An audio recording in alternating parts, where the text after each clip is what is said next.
Oui, alors mon aventure avec l'Institut Pasteur de Lille a débuté en 2014. Alors à l'époque, je faisais des recherches pour l'écriture d'un roman qui s'appelle Pandémia. Et j'ai eu l'occasion de pousser les portes de l'Institut Pasteur de Lille pour pénétrer dans l'univers de la microbiologie, pour qu'on m'explique un peu comment tout ça fonctionne. Et j'ai eu la chance d'être accueilli de manière formidable par des personnalités passionnantes et passionnées qui m'ont expliqué de manière très simple des choses très compliquées. Et puis c'est une relation voilà, qui s'est développée, une relation de confiance, de travail. Je dirais même un peu d'amitié. On a eu vraiment de bonnes relations. J'ai eu de bonnes relations avec les chercheurs qui avaient cette volonté de partager leur savoir.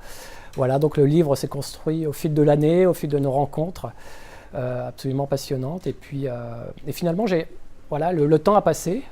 Ce roman a quelques années, mais les liens sont restés avec l'Institut Pasteur de Lille, avec ses chercheurs. Et c'est vrai que régulièrement, j'aime venir entre ces murs pour rester au contact de la recherche et de ces personnalités absolument passionnantes.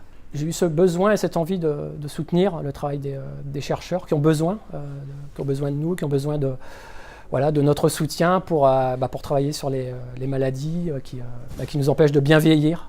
Alors ces maladies, on les connaît, ce sont des maladies neurodégénératives, maladies d'Alzheimer, les cancers, les infarctus, les maladies cardiovasculaires. C'est des maladies qui nous touchent tous personnellement, qui touchent un proche, qui touchent un ami. On va tous y être confrontés un jour ou l'autre, et donc c'est extrêmement important qu'on puisse travailler sur les traitements de demain. Et donc voilà, en devenant parrain de l'Institut Pasteur de Lille, j'apporte mon soutien, et puis comme on est fortement concerné par ces maladies, j'essaye d'organiser régulièrement des actions solidaires pour montrer que je reste proche des chercheurs. Et d'ailleurs, je remercie beaucoup les gens qui participent à ces actions solidaires, les gens qui font des dons et qui nous permettent de réussir ces challenges et qui soutiennent la recherche. Je crois que ça fait du bien de participer à des bonnes actions dans la vie de tout à chacun. On a ce besoin de se sentir utile. Je crois qu'on n'est jamais plus utile quand on peut participer finalement à faire que les gens qui nous entourent puissent vieillir en bonne santé.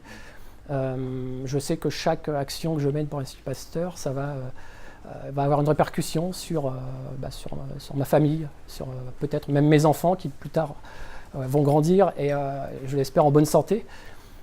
Dans les murs de l'Institut Pasteur de Lille, on travaille sur les traitements de demain, sur la santé pour tous. Et c'est important d'apporter ce geste. Ça me fait du bien de garder ce contact avec les chercheurs, de garder ce contact aussi, d'établir un contact avec les gens qui sont très généreux quand ils participent à ces challenges et à ces campagnes de dons. Donc voilà, ça donne quelque part un sens à ce métier que je fais, à la vie. Ça me sort un peu de mon bureau et de mes romans pour aller au contact de la vraie vie et des vrais gens. Pour soutenir la recherche, il n'y a pas de petits gestes. Chaque geste et chaque euro compte. On peut le faire de plusieurs façons. On peut le faire par des dons, évidemment. On peut le faire aussi en devenant bénévole. En devenant bénévole pour l'Institut Pasteur de Lille. Et puis, on peut organiser soi-même des challenges solidaires. Alors ça, c'est quelque chose de très valorisant, je trouve, d'essayer de rassembler des petites cagnottes de campagne, de faire des campagnes de dons et de pouvoir ensuite les apporter aux chercheurs de l'Institut Pasteur de Lille. Pour créer ces cagnottes, on peut le faire à titre personnel, on peut le faire par le biais d'associations, on peut le faire avec des amis ou avec des parents. J'engage vraiment chaque personne à le faire. Je donne rendez-vous à ces personnes, c'est très simple, sur le site www.pasteur-lille.fr. Et je compte vraiment sur chacun d'entre vous pour participer, parce que soutenir l'Institut Pasteur de Lille, quelque part, c'est accélérer la recherche et agir pour la santé de demain.